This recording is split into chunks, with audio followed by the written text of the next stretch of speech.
Let's begin this chapter by learning how to edit a chart. In order to change the type of chart we are using, we need to go to the data sheet. First, we need to view slide 22, the chart slide that we added earlier. Now, double-click the chart itself to view it in the data sheet. We'll open the Chart menu and click Chart Type, which opens the Chart Type dialog box.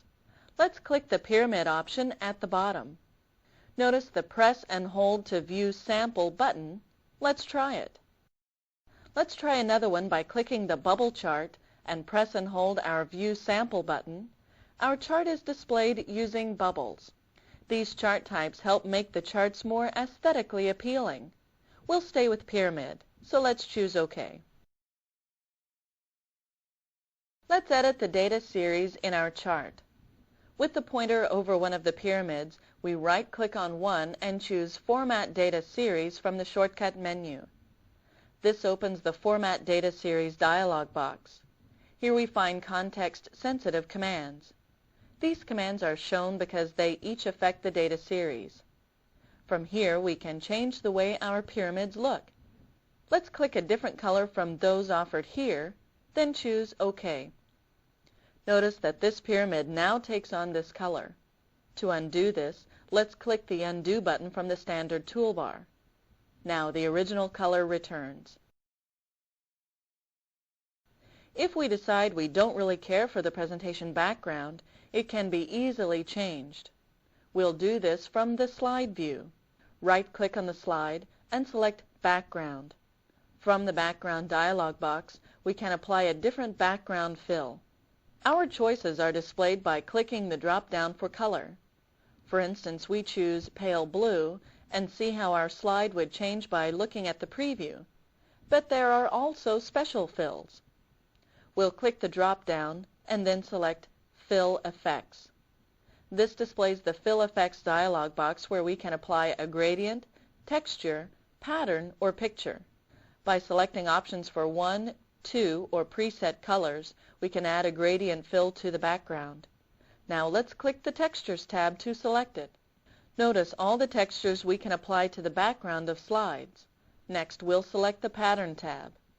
From here, we can select a foreground and background color, then choose the pattern for them. The Picture tab allows us to select a picture from a file. Let's choose Cancel. To make this change to the presentation, we choose Apply to All. By scrolling through the slides, we can see that each one uses the new background with the original slide design. Now let's talk a little about planning a good presentation. We can use the Setup Show dialog box to advance each slide manually or time each slide to advance automatically. Let's move to the Slide Sorter view. In the Slide Sorter view, we'll open the Slide Show menu, then select Setup Show. The top section of the Setup Show dialog box is used to select the type of slideshow we want. Presented by Speaker is selected. We want to present this, so we'll keep this option selected.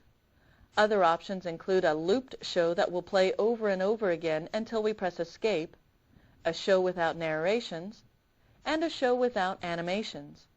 A looped presentation might be useful if we have a slideshow consisting of pictures and captions that support our presentation in a general sense. Use looped when it doesn't matter what we say in relation to what they see. We can add a header and footer for a handout from the View menu at any time. Just make sure the Notes and Handouts tab is selected. To preview what a presentation will look like before it is actually printed, we can use the Print Preview feature by clicking the Preview button in the Print dialog box, selecting Print Preview from the File menu, or clicking the Print Preview button on the standard toolbar. We'll keep each of these deselected.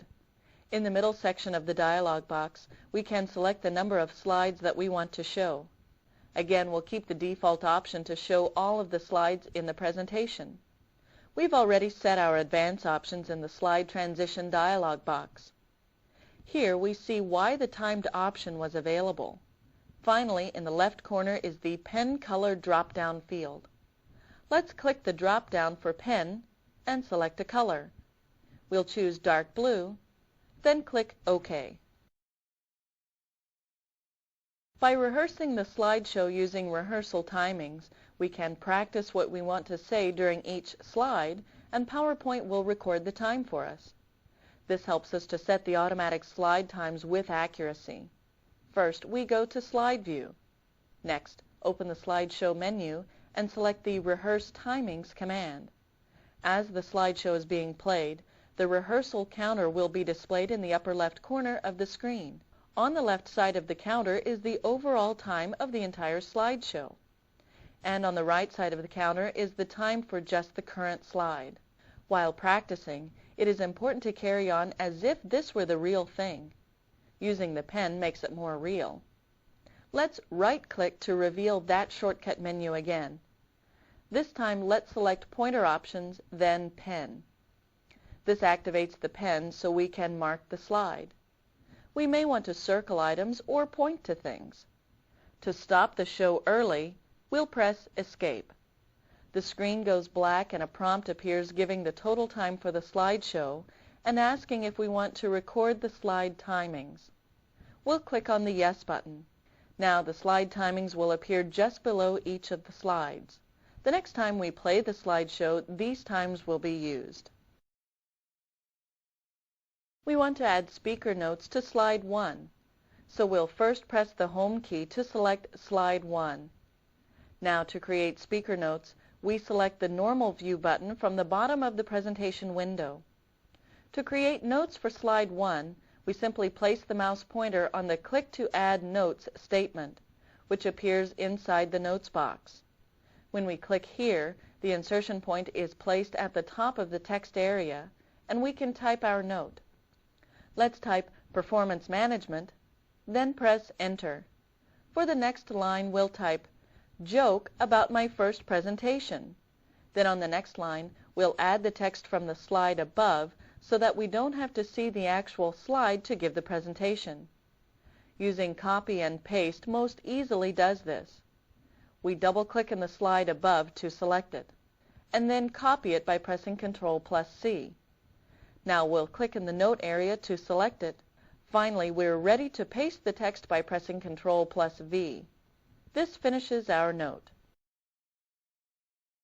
Let's review what we covered in this chapter. We learned how to edit a chart and change the slideshow background. We also learned how to set up our show and set rehearsal timings so that slides are displayed the proper length of time.